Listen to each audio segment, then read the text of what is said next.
이스무스 오브 스웨즈, 발라, 팀샤, 비털레이크 이런 데는요. 심지어는 언제 생긴 호수냐? 1869년 수에즈 운하 팔 때 생긴 호수라고 합니다. 그런데 이 호수를 출애굽 때 건넜다? 성경 번역자들이 과연 수에즈만 아카바만을 알고 있었나?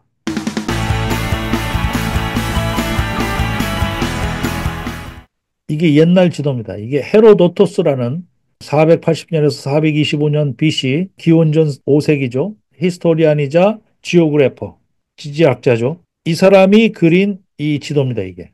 지도에 보면 이게 이제 지중해인데, 예, 지중해가 있고 여기가 홍해 바다로 명기를 해놨어요. 그리고 여기 뭐 여러 위치들을 해놨는데 그 당시에 쓰는 이 지도가 쓰여져 있는지 이 사람이 참고로 70인역 성경에 한 사람으로 이제 들어가 있는 사람이에요. 그러니까 70인역 성경을 번역을 할 때 이 사람의 생각이 많이 반영이 될 가능성이 많죠. 한마디로 엉터리인 지도예요, 이거. 지금의 관점을 봤을 때 완전히 엉터리입니다, 이거는. 맞지가 않는 지도입니다. 대충 뭐 비슷한 그런 건데 뭐 전혀 맞지가 않아요.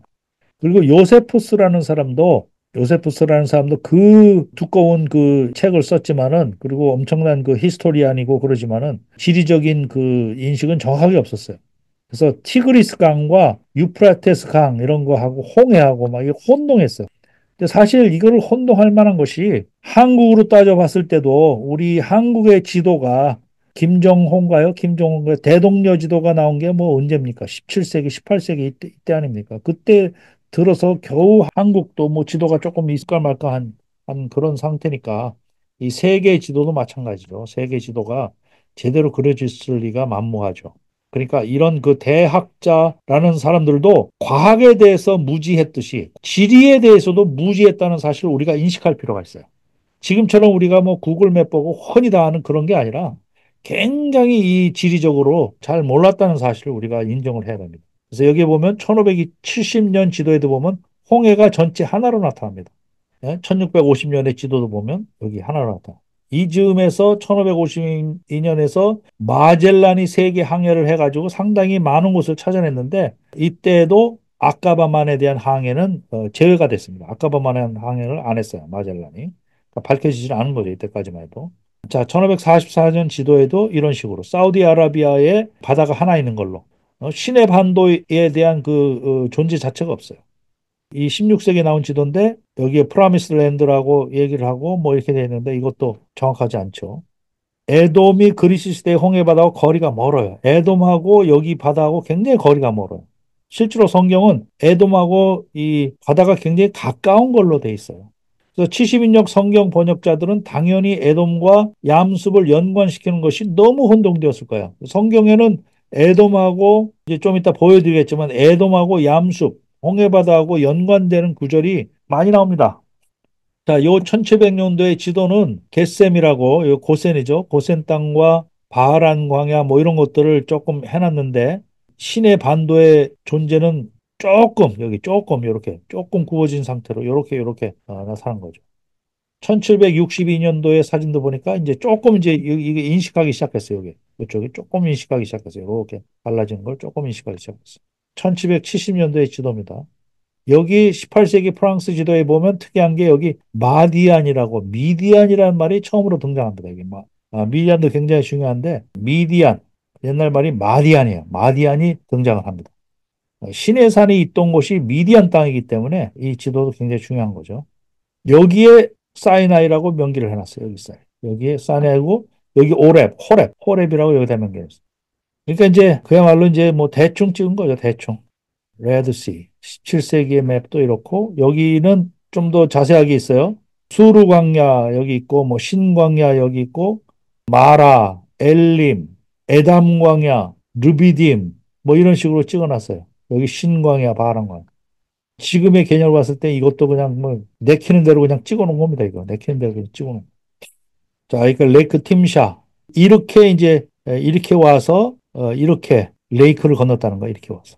여기가 다 통하는 길이 있는데 일부러 여기 와서 여기를 일부러 와서 이렇게 건널 이유는 없는 거죠. 여기도 이렇게 레이크 팀샤가 있고 여기 비터 레이크 있는데 비터 레이크를 일부러 와서 이렇게 건넜다는 거예요. 이렇게. 전혀 이게 맥센스 하지가 않은 건데 지금 그게 이제 학자들 간에 이게 이론으로 굉장히 오랫동안 받아들여지고 지금까지도 이걸 받아들이고 있는데 일단 사실은 사실 놀라운 거예요. 여기에 보면은 브룩스라는 사람이 레드스를 리드스로 하는데 잘못 이렇게 생각하게끔 만드는 그 장본인이 브룩스라는 사람이에요. 브룩스. 이 사람이 아주 그런 거에 그 아주 영향을 많이 미쳤는데 요 사람은 레이크 시보니어스. 여기 보면 레이크 시보니어스가 이쪽에 있죠. 레이크 시보니어스. 여기를 건넜다고 그래요. 이게 또 말이 안 되는 거예요. 여기까지 와서 여기를 건넜다. 여기가 홍해바다라고 얘기를 하고. 그다음에 알란 가디노라는 사람도 또 굉장히 유명한 고고학자죠. 이 사람. 굉장히 유명한 고고학자인데 이 사람도 리드시라고 얘기를 하면서 갈대바다 레이드시라고 얘기하면서 홍해바다는 레이크 팀샤라고 얘기를 해요. 레이크 팀샤. 여기를 보고 레이크 팀.